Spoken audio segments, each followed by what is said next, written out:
velkommen til denne uges nyheder. I denne uge har konflikten mellem Ravnkøbing Højskole og Sam udspillet sig yderligere. Ved domstolen gjorde Sam sig vældig populær, i det han i sin anklage for den dræbtes familie fik formået at lægge Ravnkøbings forsvar fuldstændig ned. Ravnkøbing blev holdt tilbage af den store menneskeskare, som alle var imod ham. Han, der normalt anses for at være en respekteret og velanset mand, lød til at være påvirket af sagen, i det han red sted med vreden hængende i luften efter sig. I denne uge har sagen så udspillet sig yderligere.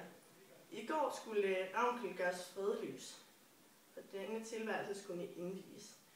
Dette skete ved, at Sam og Torgeir samlede 80 veludstyrede mænd til at fordrive Ravnkøbing fra sin gård i Røjøkilsdal. Ravnkøbing og hans mænd blev alle udsat for grov mishandling og fik sit eget blod at smage denne dag. Sams hævn på Einars mor blev endelig en realitet. Ravnkøbing slap med skrækken og er nu forvist til Fjöledalssletten. Dette var dagens nyheder, og nu videre til sporten med Peter Møller.